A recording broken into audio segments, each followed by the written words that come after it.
जय श्री कृष्ण मित्रों। आज मैं आपको श्री कृष्ण के उस दिव्य उपदेश की कथा सुनाने जा रहा हूं जिसने लाखों लोगों के जीवन को बदल दिया। ये कथा हमें सिखाती है कि हमें कर्म करना है, फल की चिंता नहीं करनी है। बहुत समय पहले एक छोटे से गांव में अर्जुन नाम का युवक रहता था। अर्जुन बहुत मेहनती था, लेकिन हर काम शुरू करने से पहले वह यही सोचता, अगर मुझे सफलता नहीं मिली तो। फल की चिंता इतनी ज्यादा हो जाती कि कई बार वह काम शुरू ही नहीं कर पाता। एक दिन गांव में एक संत आए।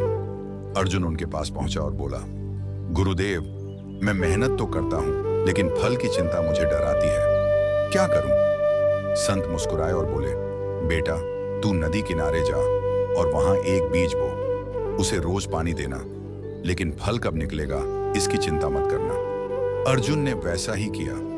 हर दिन वह बीज को पानी देता, धूप से बचाता और मिट्टी को ठीक करता। धीरे धीरे वह बीज अंकुरित हुआ, पेड़ बना और कुछ ही महीनों बाद मीठे फलों से लद गया। संत ने आकर पूछा, बताओ अर्जुन, क्या यह फल तूने चिंता करके पाया या कर्म करके? अर्जुन भावुक होकर बोला, गुरुदेव, यह फल तो मेरे कर्म से आया है। मैंने रोज अपना कर्तव्य निभाया, फल तो अपने समय पर मिला।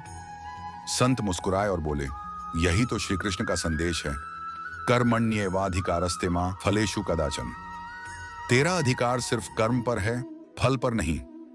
यदि तू फल की चिंता करेगा तो कर्म से ही पीछे हट जाएगा। मित्रों, यही जीवन का रहस्य है। जीवन में हर परिणाम दो चीजों पर टिका होता है।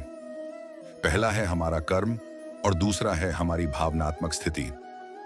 सोचिए, अगर आप मेहनत तो करते हैं लेकिन मन में हमेशा डर, चिंता और शक है, तो आपका काम भी आधा अधूरा होगा और परिणाम भी वैसा ही मिलेगा। लेकिन अगर आप पूरे समर्पण और सकारात्मक भावना से काम करते हैं, तो काम की ऊर्जा अलग ही होती है और उसका फल भी उज्जवल होता है। उदाहरण के लिए, एक किसान बीज बोता है। अगर वह बीज बोते समय ही सोच ले, शायद फसल ना आए, शायद बारिश ना हो, तो वह ठीक से खेत ही नहीं जोतेगा। लेकिन अगर वह पूरे मन से खेत तैयार करता है, देखभाल करता है, पानी देता है, तो फसल अच्छी होगी ही। इसी तरह स्टूडेंट जब पढ़ाई करता है, अगर मन में डर है, फेल हो जाऊंगा, तो दिमाग बंद हो जाता है। लेकिन अगर मन में विश्वास है, मैं पूरी मेहनत करूंगा, तो परिणाम भी बेहतर आता है। यही गीता का संदेश है। तेरा अधिकार केवल कर्म पर है, फल पर नहीं। पर याद रखो, तेरे कर्म की गुणवत्ता तेरी भावनात्मकता पर निर्भर करती है। सकारात्मक भावनाएं कर्म को शक्ति देती हैं और वही शक्ति परिणाम को सुंदर बनाती है। तो मित्रों, यही सच्चा कर्मयोग है, यही गीता का अमर संदेश है। तो आइए आज से संकल्प लें, हम पूरे समर्पण के साथ कर्म करेंगे, फल की चिंता किए बिना। दोस्तों, अगर आपको यह कहानी अच्छी लगी हो तो चैनल को लाइक करें, सब्सक्राइब करें और अपने दोस्तों के साथ जरूर शेयर करें। जय श्री कृष्ण।